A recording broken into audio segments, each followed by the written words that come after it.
সরবরাহ বাড়ায় কিছুটা কমেছে সবজির দামের উত্তাপ। সবজি ৬০ থেকে ৮০ টাকার ঘরে। আমদানির প্রভাবে কেজিতে ৩ টাকা পর্যন্ত কমেছে চালের দামও, যদিও সেই দাম সাধারণের নাগালের বাইরে। আর আগের দামে বিক্রি হচ্ছে ব্রয়লার ও সোনালী মুরগি।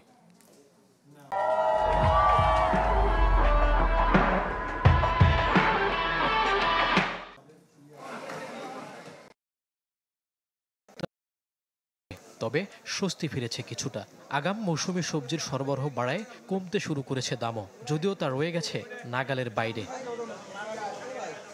সপ্তাহ ব্যবধানে কেজিতে সর্বোচ্চ ২০ টাকা পর্যন্ত কমেছে অধিকাংশ সবজির দর। বেগুন, করলা, কাঁকরোল ৮০, ঢেঁড়স, পটল, মূলা ৫০, আর আগাম বাঁধাকপি, ফুলকপি, লাউ বিক্রি হচ্ছে ৫০ থেকে ৬০ টাকায়। তবে আমদানিকৃত প্রতি কেজি টমেটো, গাজরে গুনতে হচ্ছে ১০০ টাকা। আর এখনও ২০০ টাকার ঘরে কাঁচা মরিচের দাম। সিজনাল চলে আসছে, হয়তো ওই ১-২ টাকা কম, ওরকম কোনো কম না। অনেক জিনিসের দামই বেশি। তাল বেগুনটা এখন পাওয়া যায় না ২০০ টাকা কেজি। তারপরে আপনার নতুন আলু ২০০ টাকা কেজি। এরকম অপশনাল কিছু কয়েকটা জিনিস আছে যে একটু বেশি, আরগুলো সব ক্ষয় ক্ষমতার ভিতরেই আছে, ৫০-৬০-এর ভিতরে। কেনাকাটার তো একটু ঘাটতি পড়েই আমাদের এই অবস্থা। যারা স্বল্প আয়ের মানুষ তাদের তো কেনাকাটার জন্য যাদের টাকা আছে তাদের তো কোনো সমস্যা না। মাসখানেক ধরে স্থির পেঁয়াজের বাজার, বিক্রি হচ্ছে ৮০ টাকায়। অপরিবর্তিত মুদি পণ্যের বাজার। পেঁয়াজের দামও কম, গেছের সপ্তাহ যা ছিল তার থেকে ৪-৫ টাকা কম। আর আপনার রসুনের দাম গেছের সপ্তাহ থেকে সপ্তাহ ১০ টাকা বেশি। আদার দামও বেশি। আর মোটামুটি সব দামই স্বাভাবিক আছে।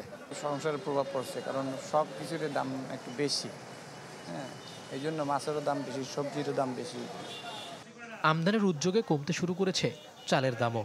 সপ্তাহ ব্যবধানে ৩ টাকা পর্যন্ত কমে প্রতি কেজি আটাশ ৫৬ থেকে ৬৫, মোটা চাল ৫২ থেকে ৫৫, আর মিনিকেট বিক্রি হচ্ছে ৭৮ টাকা পর্যন্ত। যদিও বছর ব্যবধানে পণ্যটির দর বেড়েছে ১৫% পর্যন্ত। যখন ইন্ডিয়ান চালটা সাপ্লাই হয় তখন বাংলাদেশের চালের দাম কম থাকে, যখন সাপ্লাই বন্ধ হয়ে যায় তখন চালের দাম বাড়বে। ৬০-৭০ আমরা খাইছিলাম, ৬০ টাকা ৫০ টাকা এরকম হলে ভালো হয়, মানে দাম একটু উপরে আসে আর কি। অপরিবর্তিত আছে মুরগি ও ডিমের দাম। প্রতি কেজি ব্রয়লার ১৮০, সোনালী ৩০০, আর প্রতি ডজন ডিম বিক্রি হচ্ছে ১৩৫ টাকায়। মইনুল হাসান, চ্যানেল 24, ঢাকা।